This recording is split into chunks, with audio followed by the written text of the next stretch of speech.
एक हाथी एक बच्चे को जन्म देता है, लेकिन सब इस बच्चे को देख दंग रह जाते हैं। वास्तव में इस हाथी के कान काफी बड़े हैं। लोग सोचते हैं कि यह एक राक्षस है। कुछ लोग उसे डराने आगे आते हैं, लेकिन उसकी माँ भड़क जाती है और उन्हें बाल्टी में फेंक देती है। उसके बाद हाथी का बच्चा उसकी माँ के पीछे छुप जाता है। उसे देख सर्कस का मुखिया बहुत गुस्से में है। हाथी के बच्चे को बेचने के लिए उसने तुरंत खरीदार से संपर्क किया। यह सुनकर हाथी का बच्चा सहम जाता है। हर किसी को यह बच्चा प्यारा लगता है, तो वो इस न बेचने के लिए कहते हैं। मालिक कर किसी की बात को टाल नहीं पाता है, इसलिए बच्चे को रखने के अलावा कोई चारा नहीं था। इसकी देखभाल एक बिना हाथ वाले आदमी को करनी है। फिर हाथी ने प्रदर्शन करना शुरू कर दिया, लेकिन इस अजीब हाथी के बच्चे से दर्शक डर सकते हैं, इसलिए उसके कानों को ढक दिया जाता है। अप्रत्याशित रूप से अभी भी एक दुर्घटना होती है और हाथी के बच्चे ने दर्शकों की टोपी खींच ली है। अप्रत्याशित रूप से उस टोपी के कारण डम्बो को छींक आ जाती है। दर्शक उसके बड़े कान देख लेते हैं और उस पर हंसने लग जाते हैं। यहाँ तक पर पत्थर भी बरसाए जाते हैं। हाथी की माँ अपने बच्चे को बचाने के लिए सामने आती है।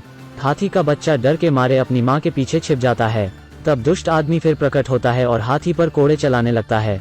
हाथी माँ अब और सह नहीं पाती है और एक खम्बे को गिरा देती है। जगह का बहुत नुकसान होता है और सब गिर जाता है। आदमी की मौके पर ही मौत हो जाती है। नतीजतन हाथी को एक छोटे से अंधेरे कमरे में बंद कर दिया जाता है। उसके पैरों में जंजीरें भी हैं। हाथी का बच्चा रात को चुपके से माँ के पास आता है। वो देखना चाहता है कि उसकी माँ कैसी है। हाथी अपने बच्चे की आवाज सुन अपनी सूंड खिड़की से बाहर निकालती है और अपने बच्चे को सहलाती है। अगली सुबह डम्बो की माँ को दूसरे सर्कस ने बेच दिया जाता है। डम्बो बेबस होकर माँ का पीछा करता है, लेकिन वो कुछ भी नहीं कर सकता है और वो केवल अपनी माँ को जाते हुए देख सकता है। डम्बो अपनी माँ को जाते हुए देखता है और रोने लग जाता है। अगले कुछ दिन डम्बो बहुत उदास रहता है। यह लड़का और लड़की उसे दिलासा देते हैं। अचानक आसमान में एक पंख दिखाई देता है। अचानक डम्बो उठता है और कुछ जादुई होता है। डम्बो वास्तव में अपने कानों से उड़ पा रहा है। इस दृश्य ने दो लड़के और लड़की को हैरान कर दिया। जल्द ही डम्बो को जोकर के रूप में तैयार किया जाता है। फिर एक लिफ्ट पर चढ़ाया जाता है। उसे वो एक अच्छी ऊंचाई पर लेने जा रहे होते हैं। जैसे जैसे लिफ्ट ऊंची होती जाती है, डम्बो भी डरने लग जाता है, लेकिन आखिरकार वो आग बुझाने का काम पूरा कर लेता है। अचानक एक जोकर गलती से टोपी एक स्विच पर फेंक देता है। आग तुरंत भड़क उठती है। डम्बो ऊंचे मंच पर फंस जाता है। आग को नियंत्रित करने वाला स्विच अटक गया है। इस समय लड़की एक सीढ़ी से ऊपर चली जाती है। उसने एक पंख निकाला और डम्बो को दे दिया। तभी डम्बो जमीन पर गिरने लगता है, लेकिन अचानक डम्बो जादू से उड़ने लगता है। सभी इस जादुई हाथी को देख रहे हैं। अब डम्बो बहुत मशहूर हो चुका है। इस समय डम्बो को अचानक एक आवाज बाहर से आती है। उसे लगा था कि उसकी माँ वापस आ गई है, लेकिन दुर्भाग्य से ऐसा कुछ नहीं है और यह एक बड़े सर्कस का मालिक है। उसने अखबार में डम्बो के बारे में पढ़ा था।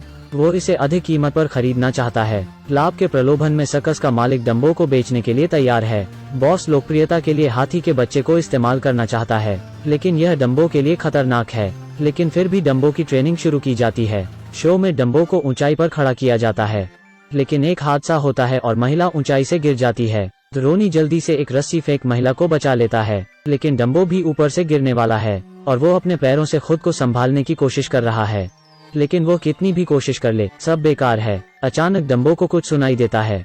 पता चलता है कि उसकी माँ भी यहाँ पर है। डम्बो अचानक शक्ति से भर जाता है। वो जैसे ही गिरने वाला था वो अच्छे से उड़ने लग जाता है, लेकिन डम्बो सीधे बाहर की ओर गया और माँ की आवाज की ओर गया। आखिरकार उसे उसकी माँ मिल जाती है, लेकिन माँ के पैर जंजीर से मजबूती से बंधे हैं और वो बिल्कुल भी चल नहीं सकती है। इस दौरान सुरक्षा गार्ड भी यहाँ आते हैं और डम्बो को वहाँ से ले जाने लगते हैं। इससे बॉस बहुत नाराज है और वो डम्बो की माँ को मारने का आदेश देता है। सर्कस में भी सभी को निकाल दिया गया है। आखिरकार हर किसी को बॉस की बुराई दिखती है। समझ आता है कि बॉस ने डम्बो की माँ को बेचने का सोच लिया है। डम्बो जानबूझकर अच्छे से शो करने का नाटक करता है। कैद की ओर डम्बो के दोस्त जाते हैं और डम्बो की माँ को बचाना चाहते हैं। उसी समय रोनी मनोरंजन पार्क की छत पर चढ़ रहा होता है। फिर वो छत में एक छेद कर देता है। डम्बो महिला के साथ उड़ने लगता है।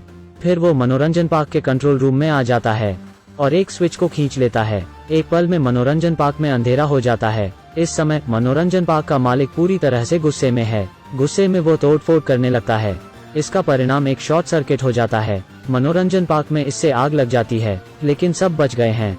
अगले दिन डम्बो सभी को अलविदा कह रहा होता है। वो अपनी माँ के साथ वापस जंगल में जाना चाहता है। महिला डम्बो के सिर से पट्टा निकाल देती है और उसके माथे पर चूमती है। दोनों बच्चे भी डम्बो के पास आते हैं और आके आखिरी बार उसे अलविदा कहते हैं। डम्बो और माँ अब जंगल में आ चुके हैं। उसी पल डम्बो अचानक खुशी से उड़ने लग जाता है, क्योंकि वो अपने असली घर आ गया है।